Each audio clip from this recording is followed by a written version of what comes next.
Good morning, everybody. I'm Gina Terusio, I'm Alicia.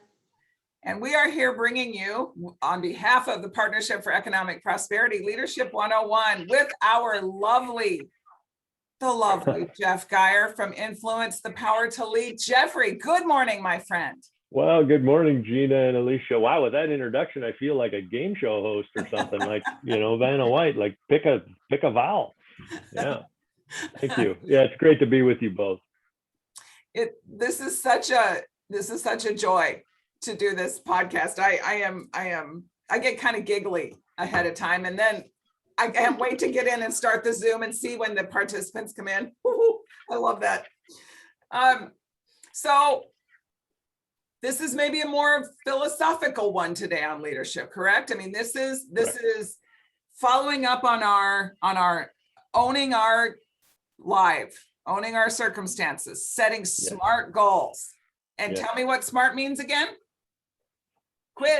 Smart goals are specific, they're measurable, they're attainable, they're realistic, and the T, time bound. When am I going to do it, right? It's that easy, kids. Now, here's what the underlying thing is, though, right? This is it. We can do all of these things, but if we're setting goals in the wrong direction or setting goals on foundations that maybe aren't why we're here. Okay, Jeffrey, let's go, man. Well, yeah, that's a really good setup. And part of that whole own it mentality that we've talked about before is that we have to own the process. Not only owning our circumstances and the outcomes of, but what we have because of the process that we took. And so we talked in previous episodes of Leadership 101 about you don't want to go through life as a river taking the path of least resistance to get dumped out at the lowest point. Remember all of that? And so it's like, so whether I'm in my business working, in my professional life, quote, air quotes here, professional life, or on my home life, in my belief that we don't have two separate lives. We have a life that some of it we're at work and some of it we're at home. Some of it some of them we're out camping or on the boat, or you're playing with grandkids or whatever it is. So we have a life, and it's what we do with it. So how do I set goals if I don't even know why I'm here? And I believe that at some point, every human being wrestles with that issue. Why am I here? And it could be the very, big, why am I here? Why am I on earth kind of thing? Or it could be, why did I start this business? Why did I accept the job to be the leader of this department? Those kind of things, right? So it can be very grandiose kind of things, or very down to earth things. And one of the things I thought is very interesting as we talk about what makes us successful, right? I'm all about influencing people. It's right here, the power to lead people. And what we're trying to lead people to do is win in both work and life, because of that belief that we only have one life. And so a number of years ago, the Centers for Disease Control, and I know they've been in the news a lot over the last year, but this is way pre-COVID. So the report was actually published in the spring of 2010. So it's a little dated. Anyway, they did a survey about why, or not why, but the well-being of Americans. How they surveyed people and wanted to know how they felt. How am I happy? Am I content? All those things. So the well-being, and what one of the questions in the survey research they did was they asked people about their sense of purpose and their sense of meaning in life. And I thought, when I read the study, or at least the summary of the study, I thought, wow, this is huge. And it is. They asked if people's lives had a clear sense of purpose. You know, the kind of stuff that you hear the axioms that, well, you know, what gets you out of bed in the morning? You know, when people first started asking me that question a number, you know, decades ago, I thought, well, my alarm clock is what gets me out of bed in the morning, right? Exactly, right. Yeah, the desire for caffeine, right? But when they ask, they had a clear sense of purpose. Only about 20% of the people, Americans now, the study was only American, only 20% of the people said, yes, I have a clear sense of purpose. Wow. And when they ask them if they had a good sense of what makes their lives meaningful, you know, are you feel like you're a meaningful life, or is it just one foot in front of the other? Just I have to go to work tomorrow, that kind of thing. So no, only 33% said, yeah, I think I'm feeling pretty meaningful. And then the last one that I wanted to share with you is if the research asked the participants if they have discovered a satisfying life purpose. In other words, you know, did you find why you're here? And only, it wasn't even quite, almost 40% of the people reported that they hadn't. And I tell you all of that to tell you that if you're wondering sometimes, or you have historically, and if you haven't, you're gonna, why ask that question, why am I here? You're not alone. Everyone does it. Everybody does it. And in fact, especially right now with COVID and all the changes, a lot of people are starting to ask that question. So it's really relevant right now. Right. I should have prepared. I didn't quite know I was going to go right here, but so it's not on my notes.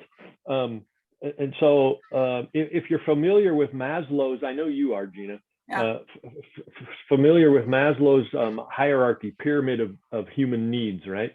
We start at the bottom, and as we mature sometimes, and it's through experience and gray hair and that, we work our way up Maslow's pyramid, right? And to higher and higher levels of what Maslow called self-actualization. That's such a big word, I can't hardly say it. Yeah. And so we pursue more and more lofty goals. It becomes less about I just have to get through the day, and more about why am I getting through the day? Those kind of things. And I think I shared with you before a George Bernard Shaw quote about communication. I think we talked about communication before, where Bernard Shaw said, the interesting thing about communication, or the challenging thing about communication, is the illusion that it actually occurred. And I love that quote. Well, he also said something about life purpose, and I wrote it down here so I would get it right.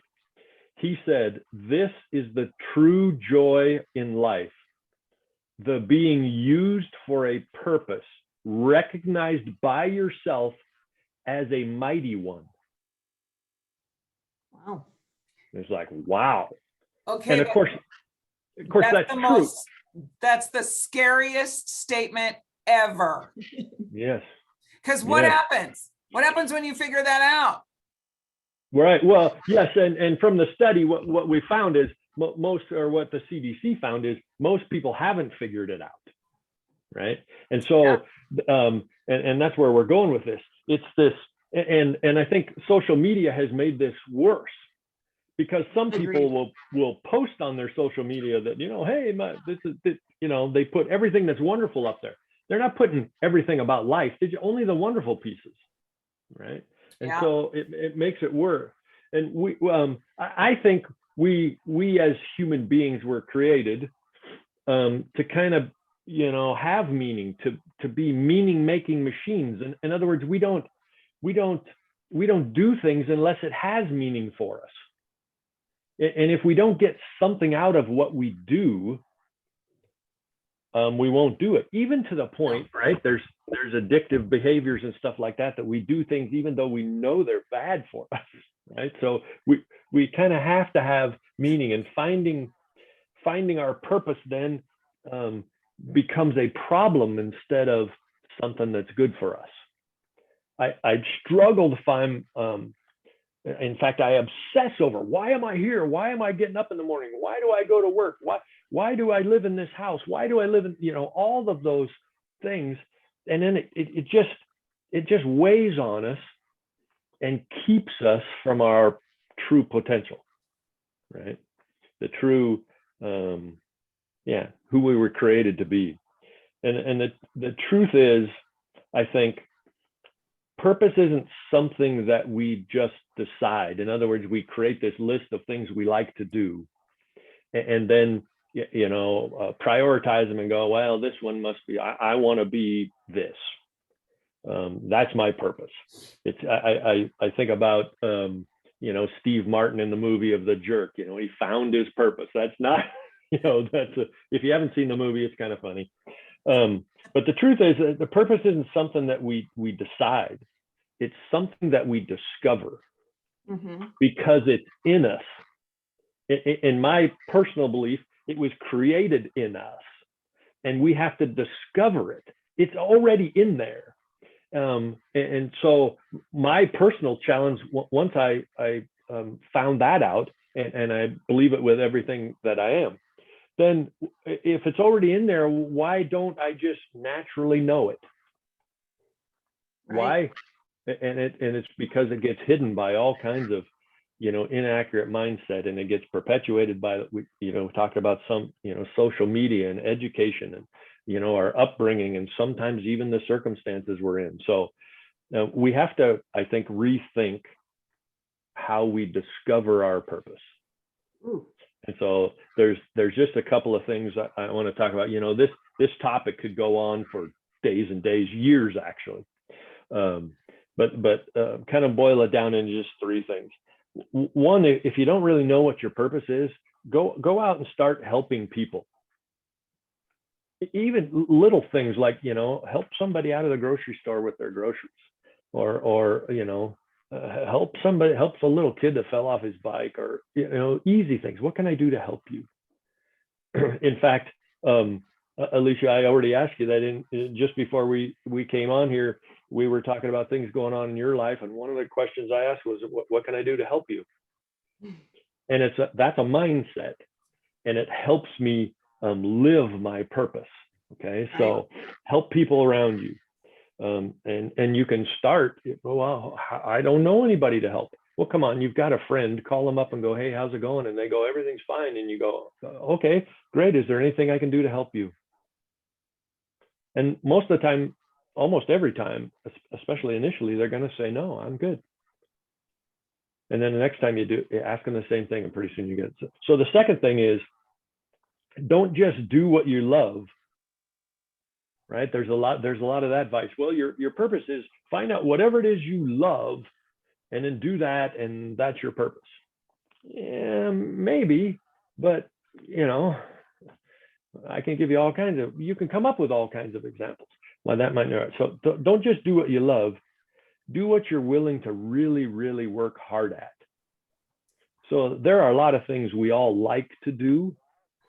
There's very few things that we're willing to work really, really hard for. So help people around you identify what those things are that you're willing to work hard for, really hard for, like blood, sweat, and tears hard for. Okay. And then the third one is focus on action, not just the idea. Right. Not just the view of what my purpose is. Focus on action. And what happens is, when you're helping people and you're working hard and you're focused on doing things, that your purpose just blossoms, it develops, it comes out of you, you discover it. And in a nutshell, kind of that's how you do it. It's difficult, and I would say it takes coaching, and it takes encouragement, and it takes accountability, and all the things that people like me like to do.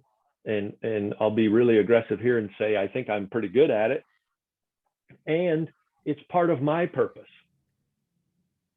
to help people win and work in life. And that's when I get to do it, when I get to sit and talk with you all, it jazzes me up because I know it's part of my purpose. And so I have to, once you discover that purpose, or you get somebody like me to help you discover that purpose, then we kind of embody it. It's just, well, Jeff, why do you do what you do? And the answer kind of is, I don't know, I just do. And that's because it was created in me. And I just do it. Our purpose becomes a lot more interesting, a lot more fun, way more meaningful than anything I've ever done before. And I've done some pretty cool things. Yeah. Okay, first of all, that was not aggressive. That was a moment that we can support you in your business endeavor. So yes, you are good at it. Don't say aggressive. Thank you. It's really resonating with me, this message, or at least the message that I keep hearing is what my mother, who is so wise, used to tell me about: stop focusing on yourself as much, to the self, and how I am really worked up that I don't have this purpose. And when you turn outside and give the universe, give the creative, whatever was inside you when you were born, the chance to surface, and then turn around and look at it, that's beautiful. That's again, I'm gonna call my mom and tell her she was right. It's almost like you go out into the world and make something or do something, right? It's not, you're not going to find your purpose sitting on the couch or gaming or whatever. Or talking. A lot of people talk. You got to take action. Yes, exactly. Oh, that's perfect. Yeah. But so what, go out in the world and make something, do something, right? And then keep doing it. And again, it's going to be hard and all that. Keep doing it. And by doing that and kind of following that path, your purpose will be revealed, discovered. That's how it works. You got to let the traffic get out of the way, though. And that's, my son used to call, we would do a lot of rafting when we were younger. And he always said that the rapids, right before you go over the big moment of a rock or whatever, is the traffic. He used to, mom, there's traffic coming. And it was such a metaphor for me, because I think what you were talking about earlier with the social media and people's opinions and, the constructs that we live in, we're a wife, we're a mom, we're a whatever. There's so much in the way of, or so much that needs to be quieted down or pushed out of the way so that you can have this moment of something occurring to you. Right. Get outside, go help at a soup kitchen, go walk. I hear you. Oh my gosh. Yep. That purpose gets developed. You have to be conscious and clear, and unlike the meandering river, you have to be intentional about developing that purpose, which is really, really challenging to do when you have that list, Gina, that you just described, of all the things that are tugging at us and demanding our time and attention and our mental bandwidth. But here's the thing, you can do it. Usually it takes help, and I know I fear that comes across a little bit like a sales pitch, and maybe it is a little bit. Okay, I'll be totally honest. I'd like to be totally honest. But you need help, and the reason you need help is, if you could do it by yourself, you would already be doing it. You can't use the mindset that got you to where you are, the same mindset, to get you somewhere else. And so usually it takes someone to help you change that mindset to get there. Say that again. Say the part about not doing the same thing over and over and over again, expecting a different result. Right. Oh. Right. That's it. And I think I've used this. I love this one, about action. Alicia mentioned it a moment ago. There's two frogs sitting on a log, and one of them decides to jump off. How many frogs are left on the log? And the answer is 2, because he only decided to jump off. He didn't actually put any action in and do it. So deciding to start pursuing your purpose isn't enough. You have to get, I mean, it's the first step, but you got to put in some action, right? Yep. And I guarantee you I won't guarantee you results because I don't know how much effort you're going to put in, but I will guarantee you the process. If you start on this path, you will discover and develop your purpose, and that will make your life more meaningful, which means your work will be more meaningful, your home life will be more meaningful, the recreation that you do will be more everything will be better. Now, will it be perfect? No. Are some people still going to look at you and go, you know, I think you're a jackwagon? Yes. But you stay on your purpose, right? Right. Jeff, I'll do a plug for you. I'll do that. And then it won't be a sales pitch. It'll be a supportive moment. I have to say that, you know, you talked 2 or 3 episodes ago about finding someone that you trust, an accountability buddy that you like and that you trust. I have 0 doubt in my mind that you would be that person quite regularly, because you do find a way to be sweet about, okay, maybe that outfit makes you look a little fat. and that is the kind of trust that I think it takes to be able to say, okay, I don't know what my purpose is. That's a vulnerable moment. Yes. And then to decide to take those first steps, that moment of, okay, I'm gonna jump off the log now, ready? And feel like you're the only one that's ever jumped off a log. That would, I have no doubt that you would be an awesome jumping off the log buddy. Yeah, thank you. I love jumping off logs. It's, thank you. You're absolutely right. I think, Gina, that you know the pressures on us in today's society, we blame it on social media, but it's really the access to information. Some good and positive and truthful, and some not, and trying to discern the difference of all those things, and the whole cancel, you know, if you don't agree with me, then you don't exist to me, and I'm going to make your life miserable. Yeah, like, come on, my life's already miserable. So, you know, but we make decisions based on those kind of external things, not on the internal things of why we were here and why we were created, and all the things we've been talking about here today, right? I could talk about this for 3 hours. Yes. I just want you to know it would be so easy to do. Yes. And you could put it that we've been talking about person, you know, just yourself as an individual.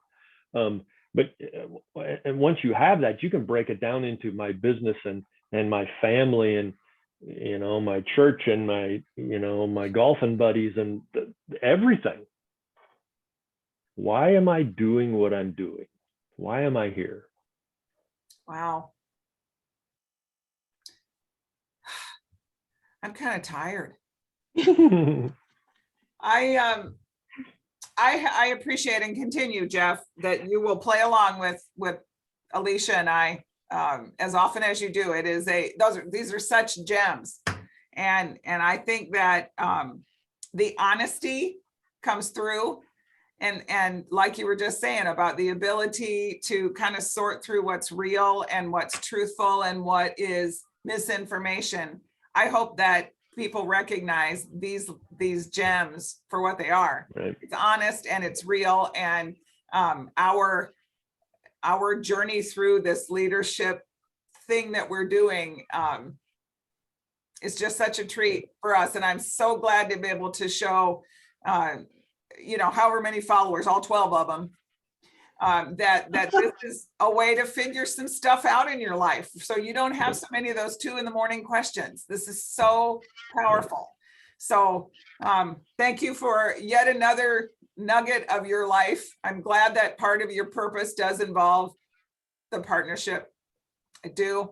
Alicia, I hope that you have a good day. It's sunny and gorgeous. I was trying to move the sun. See the sun on the Yes. wall back behind me? It's going to be a great day.